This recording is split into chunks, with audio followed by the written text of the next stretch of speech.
ನಲ್ಸಾರ್ versus BCI ಬಿಕ್ಕಟ್ಟು. Gen Z ಯುವಶಕ್ತಿಗೆ ಮಂಡಿಯೂರಿದ ಬಾರ್ ಕೌನ್ಸಿಲ್. ಸಿಜೆಐನ ಮೆಡ್ಸೋಕ್ ಹೋಗಿ ಕಾಕ್ರೋಚ್ಗೆ ಹೆದರಿದ ಬಿಸಿಐ. 90 ನಿಮಿಷದಲ್ಲಿ ನಿರ್ಧಾರ ವಾಪಸ್. ನಮಸ್ಕಾರ, ಈ ದಿನಕ್ಕೆ ಸ್ವಾಗತ. ನಾನು ಶಿವಂ ಪವಿತ್ರ. ಹೈದರಾಬಾದ್ನ ಪ್ರತಿಷ್ಠಿತ ನಲ್ಸಾರ್ ಕಾನೂನು ವಿಶ್ವವಿದ್ಯಾಲಯದ ಅಂಗಳದಲ್ಲಿ ಶುರುವಾದಂತಹ ಸಣ್ಣದೊಂದು ಅಸಮ್ಮತಿಯ ಕಿಡಿ ಈಗ ದೇಶದ ಕಾನೂನು ಮತ್ತು ರಾಜಕೀಯ ವಲಯದಲ್ಲಿ ಬೃಹತ್ ಆಂದೋಲನವಾಗಿ ಮಾರ್ಪಟ್ಟಿದೆ. ಭಾರತದ ಮುಖ್ಯ ನ್ಯಾಯಮೂರ್ತಿ ಸೂರ್ಯಕಾಂತ್ ಅವರನ್ನ ಮೆಚ್ಚೋಕೆ ಹೋಗಿ ವಿದ್ಯಾರ್ಥಿ ಸಮುದಾಯದ ಭವಿಷ್ಯವನ್ನೇ ಬಲಿಪಶು ಮಾಡೋಕೆ ಹೊರಟ ಬಾರ್ ಕೌನ್ಸಿಲ್ ಆಫ್ ಇಂಡಿಯಾ ಕೊನೆಗೆ ಯುವಜನತೆ ಮತ್ತು ಕಾಕ್ರೋಚ್ ಜನತಾ ಪಾರ್ಟಿಯ ಬೃಹತ್ ಪ್ರತಿಭಟನೆಯ ಎಚ್ಚರಿಕೆಗೆ ತತ್ತರಿಸಿ ಕೇವಲ 1.5 ಗಂಟೆಯಲ್ಲಿ ತಾನು ಹೊರಡಿಸಿದಂಥ ಆದೇಶವನ್ನು ವಾಪಸ್ ಪಡೆದುಕೊಂಡು ನಗೆಪಾಟ್ಲಿಗೆ ಈಡಾಗಿದೆ. ಈ ಇಡೀ ವಿವಾದದ ಕಿಡಿ ಹೊತ್ಕೊಂಡಿದ್ದು ನಲ್ಸಾರ್ ವಿಶ್ವವಿದ್ಯಾಲಯದ ಮುಂಬರುವ ಪದವಿ ಪ್ರದಾನ ಸಮಾರಂಭಕ್ಕೆ ಸಂಬಂಧಿಸಿದಂತೆ. ವಿಶ್ವವಿದ್ಯಾಲಯದ ಆಡಳಿತ ಮಂಡಳಿ ಭಾರತದ ಮುಖ್ಯ ನ್ಯಾಯಮೂರ್ತಿ ಸೂರ್ಯಕಾಂತ್ ಅವರನ್ನ ಮುಖ್ಯ ಅತಿಥಿಯಾಗಿ ಆಹ್ವಾನಿಸೋಕೆ ತೀರ್ಮಾನಿಸಿತ್ತು. ಆದರೆ ಈ ಆಹ್ವಾನವನ್ನ ನಲ್ಸಾರ್ನ ಅಂತಿಮ ವರ್ಷದ LLB ವಿದ್ಯಾರ್ಥಿಗಳು ತೀವ್ರವಾಗಿ ವಿರೋಧಿಸುತ್ತಾರೆ. ಜುಲೈ 23ರಂದು ಸುಮಾರು 70 ಫೈನಲ್ ಇಯರ್ ವಿದ್ಯಾರ್ಥಿಗಳು ಸಹಿ ಮಾಡಿದ ಜಂಟಿ ಮನವಿಯೊಂದನ್ನು ವಿಶ್ವವಿದ್ಯಾಲಯದ ಕುಲಪತಿಗಳಿಗೆ ಸಲ್ಲಿಸಿದರು. ನಂತರದ ದಿನಗಳಲ್ಲಿ ಇತರ ತರಗತಿಗಳ ವಿದ್ಯಾರ್ಥಿಗಳು ಸಹ ಈ ಮನವಿಗೆ ಬೆಂಬಲವನ್ನು ಸೂಚಿಸಿದರು.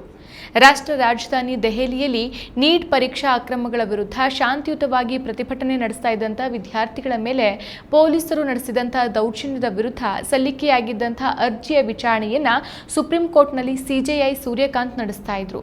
ಈ ವಿಚಾರಣೆ ಸಂದರ್ಭದಲ್ಲಿ ನ್ಯಾಯಮೂರ್ತಿಗಳು ಪ್ರತಿಭಟನಾನಿರತ ಯುವಕರನ್ನ ಉಲ್ಲೇಖಿಸಿ ಮಾಡಿದಂಥ ಕೆಲವು ಕಠಿಣ ಹಾಗೂ ವಿವಾದಾತ್ಮಕ ಹೇಳಿಕೆಗಳು ವಿದ್ಯಾರ್ಥಿ ಸಮುದಾಯದ ತೀವ್ರ ಅಸಮಾಧಾನಕ್ಕೆ ಕಾರಣ ಆಗಿದ್ವು. ಪ್ರಜಾಪ್ರಭುತ್ವದ ಹಕ್ಕುಗಳನ್ನು ಪ್ರತಿಪಾದಿಸುವ ಯುವಕರ ಬಗ್ಗೆ ಇಂಥ ನಿಲುವು ತಳೆದಂಥ ವ್ಯಕ್ತಿಯನ್ನ ತಮ್ಮ ಪದವಿ ಪ್ರದಾನ ಸಮಾರಂಭಕ್ಕೆ ಮುಖ್ಯ ಅತಿಥಿಯಾಗಿ ಕರೆಯೋದು ಸೂಕ್ತ ಅಲ್ಲ ಅನ್ನೋದು ವಿದ್ಯಾರ್ಥಿಗಳ ವಾದವಾಗಿತ್ತು. ವಿದ್ಯಾರ್ಥಿಗಳು ಸಲ್ಲಿಸಿದಂಥ ಮನವಿಯ ಸುದ್ದಿ ಹೊರಬೀಳ್ತಾ ಇದ್ದಂತೆಯೇ ಬಾರ್ ಕೌನ್ಸಿಲ್ ಆಫ್ ಇಂಡಿಯಾ ತೀವ್ರವಾಗಿ ಕೆರಳುತ್ತೆ. ಸಿಜೆಐ ಹುದ್ದೆಯ ಗೌರವವನ್ನು ಎತ್ತಿ ಹಿಡಿಯುವ ಹಾಗೂ ಅವರನ್ನು ಮೆಚ್ಚಿಸೋ ಭರದಲ್ಲಿ ಬಿಸಿಐ ಅಧ್ಯಕ್ಷ ಮನನ್ ಕುಮಾರ್ ಮಿಶ್ರಾ ಅವರ ನಾಯಕತ್ವದಲ್ಲಿ ಬಿಸಿಐ ಅತ್ಯಂತ ಕಠಿಣ ಆದೇಶವೊಂದನ್ನು ಹೊರಡಿಸಿತ್ತು. ಆಗಸ್ಟ್ 13ರಂದು ಸಂಜೆ 7:20ಕ್ಕೆ ಬಿಸಿಐ ದೇಶದ ಎಲ್ಲ ರಾಜ್ಯ ಬಾರ್ ಕೌನ್ಸಿಲರ್ಗಳಿಗೆ ತುರ್ತು ನಿರ್ದೇಶನವನ್ನು ರವಾನಿಸಿತ್ತು. ನಲ್ಸಾರ್ ವಿಶ್ವವಿದ್ಯಾಲಯದಿಂದ 2026ರಲ್ಲಿ ಪದವಿ ಪಡೆಯುವ ಯಾವುದೇ ವಿದ್ಯಾರ್ಥಿಯನ್ನ ವಕೀಲರನ್ನಾಗಿ ನೋಂದಾಯಿಸಿಕೊಳ್ಳಬಾರದು.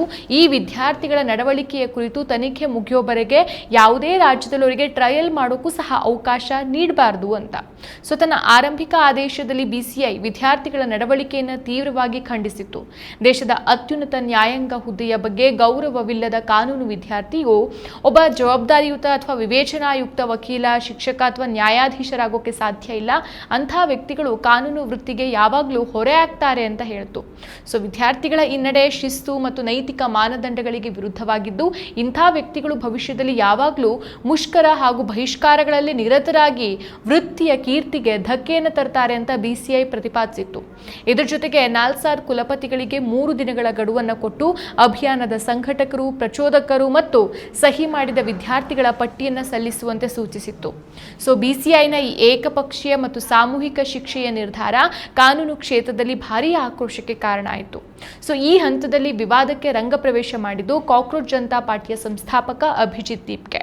ಮೇ 2026ರಲ್ಲಿ ಸುಪ್ರೀಂ ಕೋರ್ಟ್ ವಿಚಾರಣೆಯೊಂದರಲ್ಲಿ ಸಿಜೆಐ ಸೂರ್ಯಕಾಂತ್ ಯುವಕರನ್ನ ಕಾಕ್ರೋಚ್ಗಳು ಅಂತ ವಿವಾದಾತ್ಮಕವಾಗಿ ಕರೆದಿದ್ರು. ಆ ಸಮಯದಲ್ಲಿ ಅಮೆರಿಕಾದಲ್ಲಿದ್ದಂಥ ಯುವಕ ಅಭಿಜಿತ್ ದೀಪ್ಗೆ ಎಲ್ಲಾ ಜಿರಡೆಗಳು ಒಂದಾದ್ರೆ ಹೇಗೆ ಅಂತ ತಮ್ಮ ಎಕ್ಸ್ನಲ್ಲಿ ಪೋಸ್ಟ್ ಅನ್ನು ಮಾಡಿ ಸವಾಲೆಸೆದಿದ್ದಾರೆ.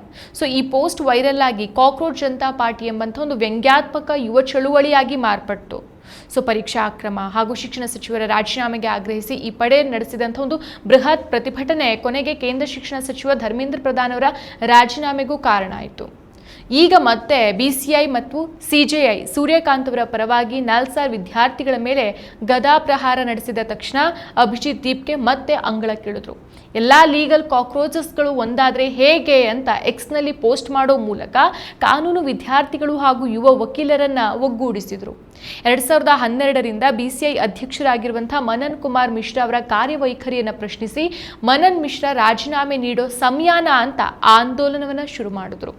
ಸಿಜೆಪಿಯ ಮುಖ್ಯ ವಕ್ತಾರ ಸೌರವ್ ದಾಸ್ ಅವರು ಬಿಸಿಐ ನಿರ್ಧಾರವನ್ನು ಕಳವಳಕಾರಿ ಮತ್ತು ಸಮರ್ಥಿಸಿಕೊಳ್ಳಲಾಗದ ನಿರ್ಧಾರ ಅಂತ ತೀವ್ರವಾಗಿ ಖಂಡಿಸಿದರು. ಬಿಸಿಐ ತಕ್ಷಣವೇ ತನ್ನ ಆದೇಶವನ್ನು ವಾಪಸ್ ಪಡೆದೇ ಇದ್ರೆ ಬಿಸಿಐ ಕಚೇರಿ ಹಾಗೂ ಅಧ್ಯಕ್ಷ ಮನನ್ ಕುಮಾರ್ ಮಿಶ್ರಾ ಅವರ ಅಧಿಕೃತ ನಿವಾಸದ ಮುಂದೆ ಕಾನೂನು ವಿದ್ಯಾರ್ಥಿಗಳು, ವಕೀಲರು, ಹಿರಿಯ ನ್ಯಾಯವಾದಿಗಳ ಜೊತೆಗೆ ಬೃಹತ್ ಪ್ರತಿಭಟನೆ ನಡೆಸುವುದಾಗಿ ಬಹಿರಂಗ ಎಚ್ಚರಿಕೆ ಕೊಟ್ಟರು. ಸೊ ಬಿಸಿಐನ ಈ ನಿರ್ಧಾರದ ವಿರುದ್ಧ ಸಾಮಾಜಿಕ ಜಾಲತಾಣದಲ್ಲಿ #ಲೀಗಲ್ ಕಾಕ್ರೋಚಸ್ ಯೂನಿಟ್ ಅನ್ನುವಂಥ ಒಂದು ಆಂದೋಲನ ತೀವ್ರಗೊಂಡು ಜೆನ್ಜಿ ವಿದ್ಯಾರ್ಥಿಗಳು ಮತ್ತು ಸಿಜೆಪಿಯ ಬೃಹತ್ ಪ್ರತಿಭಟನೆಯ ಬೆದರಿಕೆಗೆ ಬಿಸಿಐ ತತ್ತರಿಸೋಯ್ತು. ಸಂಜೆ 7:20ಕ್ಕೆ ನಾಲ್ಸಾರ್ 2026ರ ಇಡೀ ಬ್ಯಾಚ್ಗೆ ನಿಷೇಧ ಹೇರಿದಂಥ ಬಿಸಿಐ ಕೇವಲ 1.5 ಗಂಟೆ ಅಂತರದಲ್ಲಿ ಅಂದರೆ ರಾತ್ರಿ 8:45ಕ್ಕೆ ತನ್ನ ನಿರ್ಧಾರವನ್ನು ಸಂಪೂರ್ಣವಾಗಿ ಹಿಂಪಡಿತು. ತನ್ನ ಪರಿಷ್ಕೃತ ಪ್ರಕಟಣೆಯಲ್ಲಿ ಬಿಸಿಐ ಹೀಗೆ ಹೇಳ್ತು: 2026ರ ನಾಲ್ಸಾರ್ ಪದವೀಧರರಲ್ಲಿ ಹೆಚ್ಚಿನ ಸಂಖ್ಯೆಯ ವಿದ್ಯಾರ್ಥಿಗಳು ನಿರ್ದೋಷಿಗಳು. ಅವರು ಈ ವಿರೋಧ ಅಭಿಯಾನದಲ್ಲಿ ಪಾಲ್ಗೊಳ್ಳೋಕೆ ಬಯಸಿರಲಿಲ್ಲ. ಯಾವೊಬ್ಬ ವಿದ್ಯಾರ್ಥಿಯು ತನ್ನ ತಪ್ಪಿಲ್ಲದೆ ತೊಂದರೆಯನ್ನು ಅನುಭವಿಸಬಾರದು ಅನ್ನೋ ಕಾರಣಕ್ಕೆ ಎಲ್ಲಾ ಪದವೀಧರರು ತಮ್ಮಿಷ್ಟದ ರಾಜ್ಯ ಬಾರ್ ಕೌನ್ಸಿಲ್ಗಳಲ್ಲಿ ವಕೀಲರಾಗಿ ನೋಂದಾಯಿಸಿಕೊಳ್ಳೋಕೆ ಸ್ವತಂತ್ರರು ಅಂತ ಸ್ಪಷ್ಟಪಡಿಸಿತು. ಸೊ ಸಾಮಾಜಿಕ ಜಾಲತಾಣಗಳಲ್ಲಿ ಹಾಗೂ ಲಾ ಮೆಮ್ ಸೊಸೈಟಿ ಮುಂತಾದ ವೇದಿಕೆಗಳಲ್ಲಿ ಸಿಜೆಐ ಮತ್ತು ತಮ್ಮ ಯಜಮಾನರನ್ನ ಮೆಚ್ಚೋಕೆ ಬಿಸಿಐ ಆದೇಶ ಹೊರಡಿಸಿತು. ಆದರೆ ಕೊನೆಗೆ ಜೆನ್ಜಿ ಮತ್ತು ಕಾಕ್ರೋಚ್ ಪಡೆಯ ಪ್ರತಿಭಟನೆಯ ಬಿಸಿಗೆ ಹೆದರಿ ಓಡೋಯ್ತು ಅಂತ ವ್ಯಂಗ್ಯವಾಡೋಕೆ ಶುರು ಮಾಡಿದ್ರು. ಸೊ ಆದೇಶವನ್ನು ಹಿಂಪಡೆದ್ರೂ ಸಹ ಬಿಸಿಐ ತನ್ನ ಕುತಂತ್ರವನ್ನು ಸಂಪೂರ್ಣವಾಗಿ ಕೈ ಬಿಡಲಿಲ್ಲ. ವಿಶ್ವವಿದ್ಯಾಲಯದ ಕ್ಯಾಂಪಸ್ಗಳಲ್ಲಿ ಕೊಳಕು ರಾಜಕೀಯ ನಡೀತಾ ಇದೆ ಅಂತ ಅದು ಆರೋಪಿಸಿತು. ಬಿಸಿಐನ ನಂಬಲಾರ್ಹ ಮೂಲಗಳ ಪ್ರಕಾರ ನಾಲ್ಸರ್ನ ಕೆಲವು ಬೋಧಕ ಸಿಬ್ಬಂದಿ ಮತ್ತು ಹೊರಗಿನವರು ನಿರಪರಾಧಿ ವಿದ್ಯಾರ್ಥಿಗಳನ್ನು ಎತ್ಕಟ್ಟಿ ದಾರಿಯನ್ನು ತಪ್ಪಿಸಿದ್ದಾರೆ. ಶಿಕ್ಷಕರು ಪಾಠ ಮಾಡೋ ಬದಲು ಕ್ಯಾಂಪಸ್ ಬಣರಾಜಕೀಯ ಮಾಡ್ತಿದ್ದಾರೆ ಅಂತ ಬಿಸಿಐ ದೂರಿತು. ಸೊ ವಿಶ್ವವಿದ್ಯಾಲಯದ ಕುಲಪತಿಗಳಿಂದ ತನಿಖಾ ವರದಿ ಬಂದ ನಂತರ ಈ ಅಭಿಯಾನಕ್ಕೆ ಮೂಲ ಕಾರಣರಾದ ವಿದ್ಯಾರ್ಥಿಗಳು ಹಾಗೂ ಶಿಕ್ಷಕರ ವಿರುದ್ಧ ಆಗಸ್ಟ್ 19ರಂದು ಅಂತಿಮ ಕ್ರಮ ಕೈಗೊಳ್ಳಲಾಗುವುದು ಅಂತ ಬಿಸಿಐ ಹೇಳಿದೆ. ಸೊ ಬಿಸಿಐನ ಈ ಅರ್ಧಂಬರ್ಧ ಹಿಂಪಡೆಯುವಿಕೆಯನ್ನ ಸಿಜೆಪಿ ಮುಖ್ಯ ವಕ್ತಾರ ಸೌರವ್ ದಾಸ್ ತೀವ್ರವಾಗಿ ವಿರೋಧಿಸಿದ್ದಾರೆ. ನಿಷೇಧವನ್ನು ವಾಪಸ್ ಪಡೆದರೂ ವಿದ್ಯಾರ್ಥಿಗಳು ಹಾಗೂ ಶಿಕ್ಷಕರ ವಿರುದ್ಧ ಪೂರ್ವಾಗ್ರಹ ಪೀಡಿತ ತನಿಖೆ ನಡೆಸೋಕೆ ಬಿಸಿಐ ಸಂಚನ ರೂಪಿಸ್ತಾ ಇದೆ. ಶಾಂತಿಯುತವಾಗಿ ಅಸಮ್ಮತಿ ಮತ್ತು ವಿರೋಧ ವ್ಯಕ್ತಪಡಿಸೋದು ಸಾಂವಿಧಾನಿಕ ಹಕ್ಕು. ಹೀಗಾಗಿ ತನಿಖೆಗೆ ಕರೆ ನೀಡಿದಂಥ ಇಡೀ ಪತ್ರವನ್ನ ಬಿಸಿಐ ಸಂಪೂರ್ಣವಾಗಿ ರದ್ದುಗೊಳಿಸಬೇಕು, ಯಾವುದೇ ವಿದ್ಯಾರ್ಥಿಯ ವಿರುದ್ಧ ಕ್ರಮ ಜರುಗಿಸುವುದಿಲ್ಲ ಅಂತ ಭರವಸೆ ನೀಡುವವರೆಗೆ ಸಿಜೆಪಿಯ ಪ್ರತಿಭಟನೆ ಈ ಒಂದು ಕರೆ ಕೊಟ್ಟಿದ್ರಲ್ವಾ ಅದು ಜಾರಿಯಲ್ಲಿರುತ್ತೆ ಅಂತ ಅವರು ಘೋಷಿಸ್ತಾರೆ. ಅಷ್ಟೇ ಅಲ್ಲ, ಬಿಸಿಐನ ಅಧ್ಯಕ್ಷ ಮನನ್ ಕುಮಾರ್ ಮಿಶ್ರಾ ಅವರು ಆಡಳಿತಾರೂಢ ಬಿಜೆಪಿಯ ಹಾಲಿ ರಾಜ್ಯಸಭಾ ಸದಸ್ಯರಾಗಿದ್ದು ರಾಜಕೀಯ ಹಿತಾಸಕ್ತಿಗಾಗಿ ಕಾನೂನು ಸಂಸ್ಥೆಯನ್ನ ದುರುಪಯೋಗ ಪಡಿಸಿಕೊಳ್ತಿದ್ದಾರೆ ಅಂತ ಸಿಜೆಪಿ ಆರೋಪಿಸಿದೆ. ಸೊ ನಾಲ್ಸಾರ್ ಮತ್ತು ಬಿಸಿಐ ನಡುವಿನ ಈ ಸಂಘರ್ಷ ಪ್ರಜಾಪ್ರಭುತ್ವದಲ್ಲಿ ಅಸಮ್ಮತಿ ವ್ಯಕ್ತಪಡಿಸುವ ಹಕ್ಕು ಮತ್ತು ಸಾಂಸ್ಥಿಕ ಅಧಿಕಾರದ ನಡುವಿನ ಹೋರಾಟವನ್ನು ಸ್ಪಷ್ಟವಾಗಿ ಬಿಂಬಿಸುತ್ತೆ. ಸಿಜೆಐ ಸೂರ್ಯಕಾಂತ್ ಅವರಂತಹ ಉನ್ನತ ಸ್ಥಾನದಲ್ಲಿರುವವರನ್ನ ಮೆಚ್ಚೋಕೆ ಬಿಸಿಐ ಅಧ್ಯಕ್ಷರು ವಿದ್ಯಾರ್ಥಿಗಳ ಭವಿಷ್ಯವನ್ನ ಪಣಕ್ಕಿಟ್ಟೋಕೆ ಹೊರಟಿದ್ರು.